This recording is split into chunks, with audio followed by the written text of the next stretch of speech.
Ok, les amis, aujourd'hui j'avais pas envie de faire d'autres vidéos que là-dessus. Je me suis dit, vu qu'en fait c'est une chaîne, déjà, pour le rappeler, qui est censée être une chaîne pour Yu-Gi-Oh! Alors, on va pas s'égarer du sujet avec Robs ou quoi que ce soit. On va revenir dans Yu-Gi-Oh! Donc, c'est parti. Alors, les amis, ce que je voulais vous dire, c'est que dorénavant, je sais pas si ce sera une fois par semaine, mais normalement, je sortirai des vidéos à chaque fois dessus. Je vais vous présenter, comment dire, une carte Yu-Gi-Oh! Pas en mode, voilà la carte, elle est belle, hein, au revoir. Non, je vais vous expliquer la carte, je vais faire des comparaisons et je vais peut-être aussi, comment dire, bien l'analyser, vous dire bien sa définition, et à la fin je vous dirai moi ce que j'en comprends de cette carte. Donc ce que je comprends, pas, voilà, ce que je comprends. Donc c'est une nouvelle façon de faire des vidéos, voilà. Donc c'est parti, j'ai pas envie de faire une vidéo info pour vous le dire, j'avais envie de directement commencer pour faire un exemple. Et donc on y va les amis, j'espère que la vidéo va vous plaire.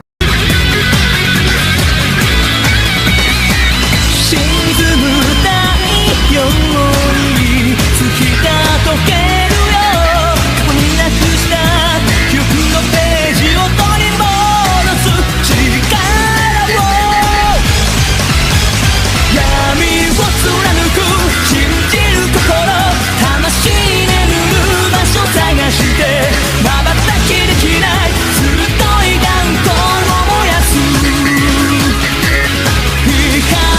影の二つの心降り伝る憂鬱の未来へ今動き出す赤くみなぎるアイス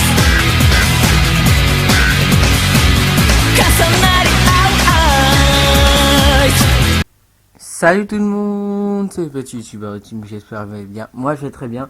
Aujourd'hui, comme vous avez dû voir dans le début de la vidéo, nous avons travaillé un nouveau concept. J'ai plus besoin de dire ce que c'est vu que vous l'avez vu au début de la vidéo.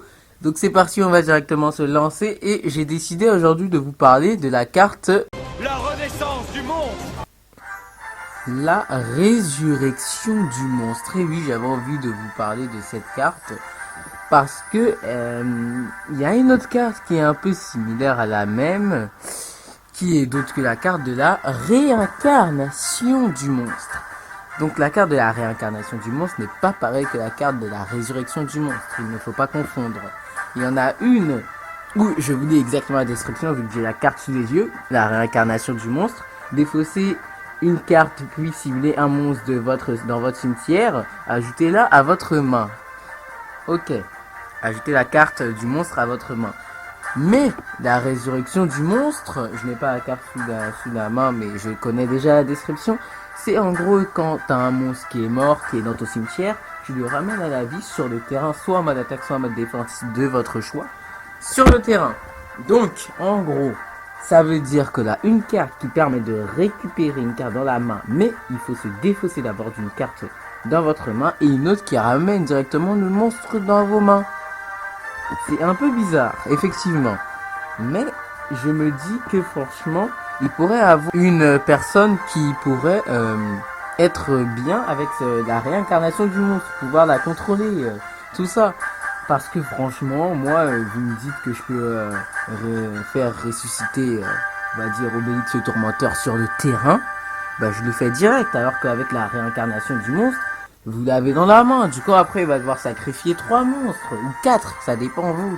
Mais voilà, pour pouvoir invoquer Obélix le tourmenteur, ou Ra, ou qui que ce soit. Enfin, après, ça dépend, les monstres peuvent être différents. Donc, il y a certains monstres où, par exemple, si vous le récupérez dans votre main, et bah, il peut activer sa faculté. Je sais pas quel monstre là, j'en ai pas un sous mes yeux, mais il y a forcément un monstre qui fait ça. Je ne sais pas qui, mais il y en a forcément un. Du coup, je me dis, est-ce que franchement c'est utile d'avoir fait une carte réincarnation de monstre alors qu'on a une résurrection du monstre? Et bah moi je me dis que oui, parce que franchement ça peut arranger certaines personnes lors de duel. Alors que par exemple si vous n'avez pas la résurrection du monstre, vous avez une réincarnation de monstre qui peut vous aider à ça. Sachant que si vous la jouez en carte magique avant d'invoquer un monstre d'abord. D'abord, vous la jouez au début de votre tour. Vous la jouez directement. D'abord, vous piochez, bien évidemment. Mais si vous la jouez, par exemple, au début de votre tour et que ensuite vous récupérez un monstre, on va dire niveau 4 ou niveau 3 pour l'invoquer, et que vous n'avez pas de monstre sur le terrain et que vous êtes presque, on va dire, mort, vous êtes, on va dire, à 1000 LP et l'adversaire devant il est à 1500 LP, et bah franchement, c'est utile pour cette fois-là, vous pourrez dire que c'est franchement utile, mais vraiment, entre les deux cartes, moi je préférerais la résurrection du monstre que la réincarnation du monstre, parce que franchement c'est plus utile la résurrection du monstre qui ramène le monstre directement sur le terrain. Après, si le monstre qui est dans le cimetière a une faculté spéciale qui lui permet de faire quelque chose quand il est récupéré dans la main, là on utilise la réincarnation de monstre, ça c'est sûr, à pas décider. Voilà les amis, ce sera la fin de cette vidéo, j'espère que ça vous aura plu, j'espère que ça vous plaît, ce nouveau concept de vidéo. Moi en tout cas j'aime beaucoup de faire, je vais pas vous cacher que ça m'a bien amusé d'écrire le script de la vidéo, donc voilà. On se retrouve pour une prochaine vidéo, peut-être de ce genre ou Rops, je ne sais pas. Je ne sais pas si vous avez préféré Rops ou moi. Donc voilà, on se retrouve une prochaine fois les amis, salut, au revoir. Et surtout, pour que je n'oublie pas, parce que j'ai failli oublier d'ailleurs, n'hésitez pas à me corriger si je me trompe sur une certaine carte ou je m'induis en erreur, tout ça. Et aussi, n'hésitez pas à me proposer si vous voulez des cartes que vous vouliez que je présente sur ma chaîne. Toutes les cartes, je les présente. Hein. Mais d'abord, je commence par la première génération normalement. En réalité, oui, j'ai commencé par réincarnation du monstre, mais la vidéo était censée être sur la résurrection du monstre. Donc voilà, on va dire que c'était la résurrection du monstre et pas la réincarnation du monstre. Mais normalement, je commence d'abord par la première génération, puis ensuite la 2. Vous voyez?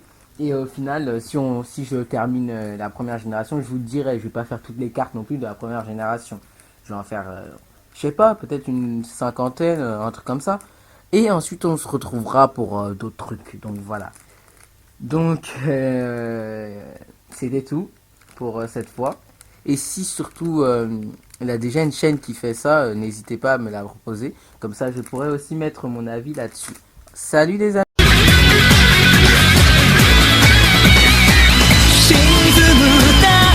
ように月が溶けるよ過去になくした記憶のページを取り戻す力を闇を貫く信じる心魂眠る場所探して瞬きできない鋭い眼光を燃やす光と影の二つの心クリスタルに映る未来へ今動き出す